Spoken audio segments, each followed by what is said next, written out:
Right. Okay. All right. So welcome to Birds with Feather. I'm back. I got the reps. Like I told Ryan, he's welcoming my new platform I'm trying to do for Birds with Feather because I'm sick of Zoom. It's pissing me off. So thank you, Ryan, for joining Birds with Feather, a la StreamYard. Thank you very much to all those StreamYard people out there. So I wanted to pick your brain before you get back on the radio, or whatever. Happy Friday, all. Obviously, the news of James Harden joining the Sixers is great, but I'm starting to hear all this negative talk, and I'm just convinced that we can't have anything great. What is your overall opinion? Yeah, I mean, I think it's just it's the loud minority, right? Like there's just you see the people that are hating on it for I mean, who's hating on this and why, right? Like it's just you can't win. I think with certain people you just cannot win. I Mhm. feel like those are the same people that were screaming and yelling to trade Ben Simmons months ago, just get Yes. rid of him. I don't care what we get in return. They get rid of him and they get back a 10-time All-Star in James Harden. It's pretty much as good as Daryl Morey was going to get. They were able to keep Maxey and they were able to keep Thibault. And now they have a legitimate shot to contend and win the Larry O'Brien trophy. So, I don't know what there is that you can really say was negative about any of this, AJ. I think my only concern about the whole situation is the sudden, I don't have any mental issues, Ben gonna decide to suddenly start shooting or playing like he gives a shit out of nowhere. And are we gonna have to have people from the Mental Health Society picketing at the Barclays with signs, don't let him play, he's a liar, he's making fun of our people. Like that's what I'm waiting for, the karmic resolution to him deciding to play. Hmm. I'm having mental problems, and then all of a Right. sudden now I'm ready to play with them on Saturday. Yeah, That's I my fear. mean, it's going to be interesting to see what happens with Ben Simmons. I'm sure he's going to be playing sooner than later, but I don't think that's a surprise to any of us. I mean, people are talking about Brooklyn as it relates to the trade, like, oh man, we just made Brooklyn a hell of a lot better, and then you bring in, a good point that I've discussed over the past day or two with Ben Simmons and his mental health. But I'm at the point where I don't give a damn. Like, I don't give a damn about Brooklyn. I don't give a damn about Ben Simmons anymore. Yeah. This is all about us. This is all about Philadelphia. We got better and Mm-hmm. we moved on from Ben Simmons, right? Like that's Ben Simmons is Brooklyn's problem now. If he starts shooting, great. I don't care, Yeah.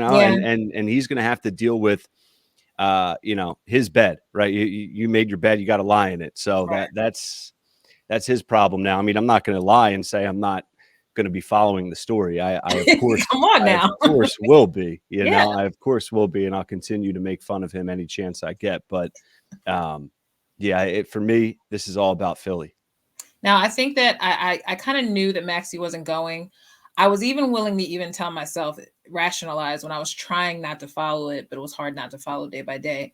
That if they did give Matisse, I kind of understood that because he's obviously a defensive force.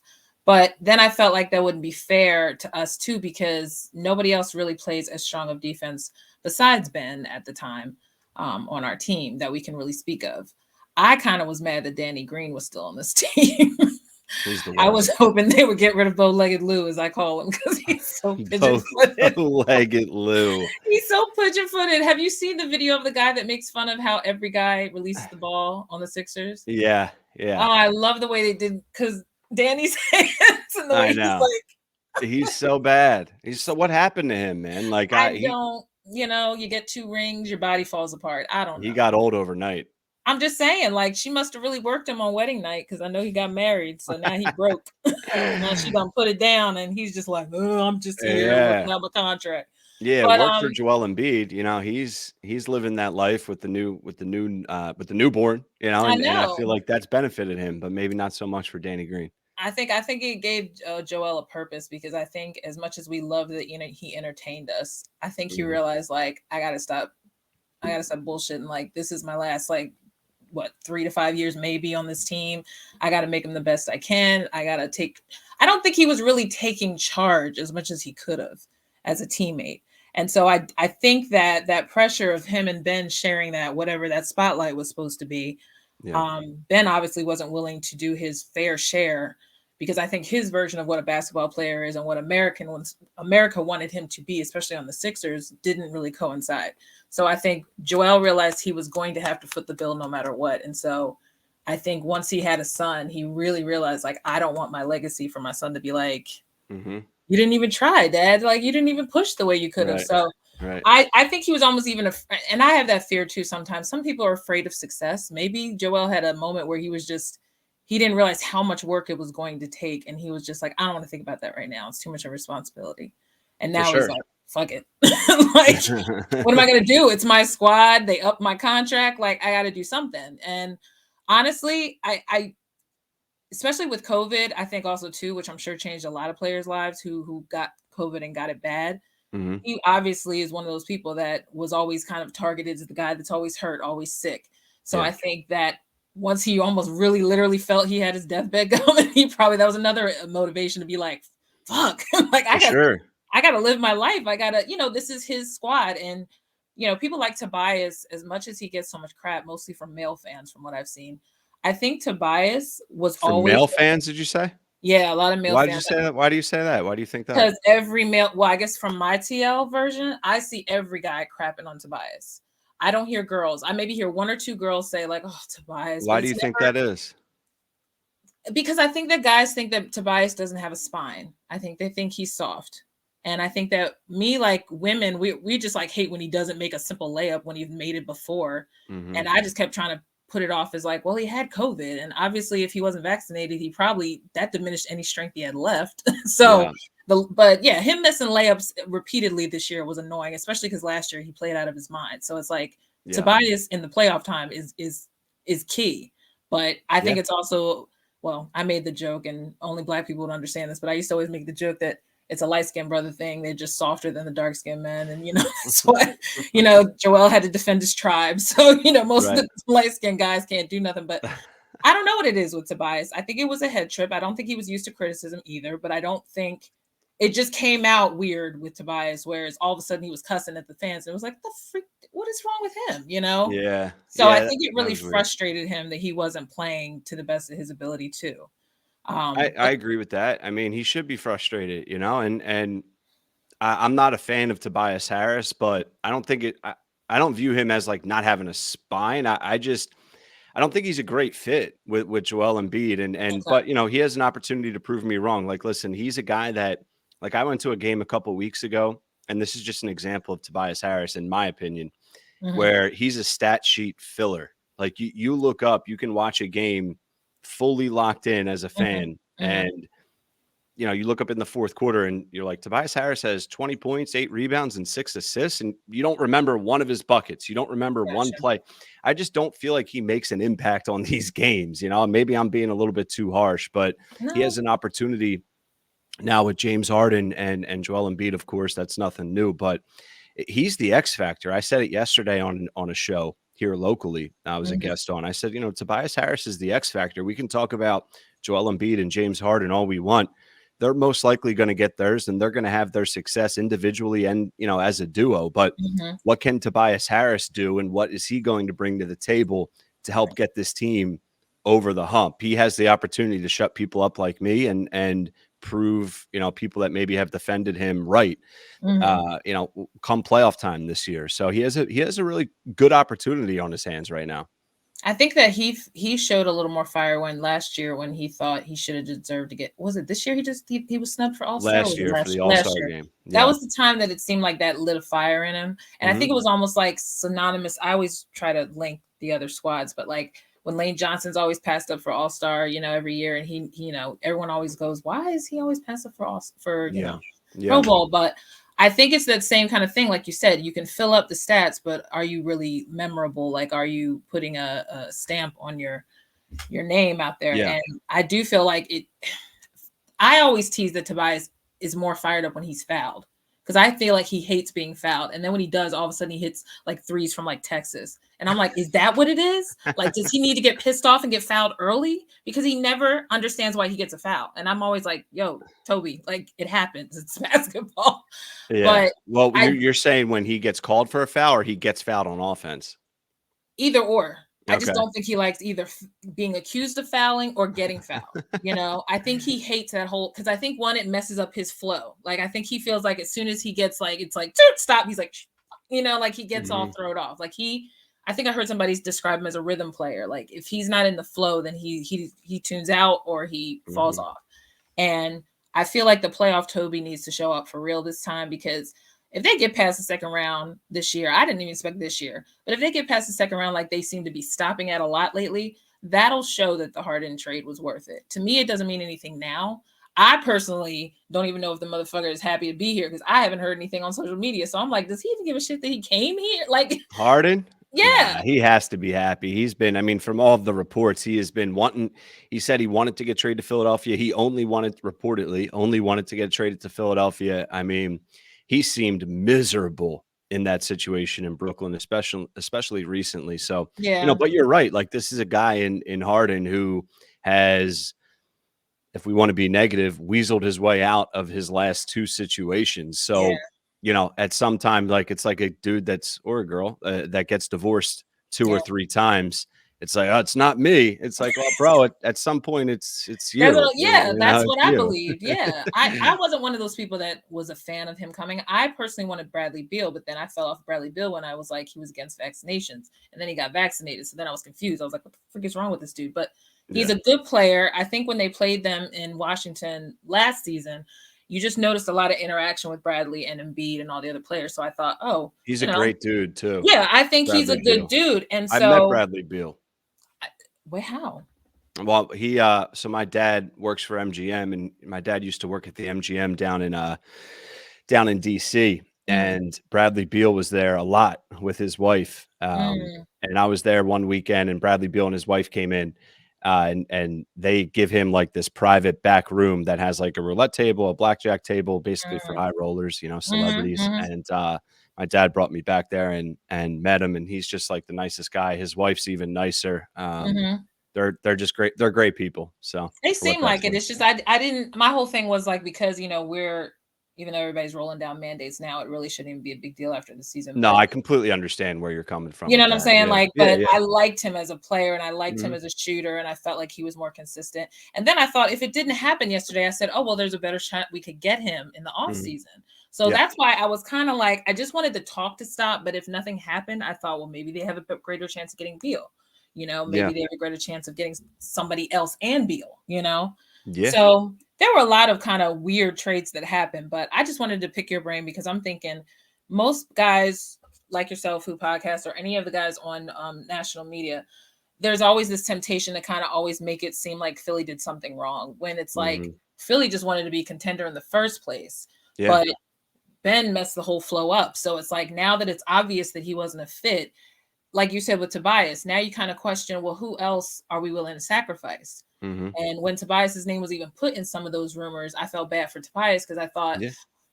I just feel like he doesn't deserve that. Like I feel like he's been on 50 million teams. Like I'm like Yeah. I feel like Tobias has a purpose. I feel like he's not as useless as people think. Compared to Yeah, Ben. I don't think he's useless at all. Yeah. Yeah. Um, I once again, I'm repeating myself a little bit, but I just think it's the fit, and I think like his style of play doesn't really go great with Embiid. Like Tobias needs space. Yeah. He likes to play with his back to the basket. He's great in the mid range. Um, high post, elbow extended. He likes it certain places, and he needs certain space to operate. So that's not always like conducive with Joel Embiid, but when his three is going, and I think you brought up a point without even realizing that's a good one.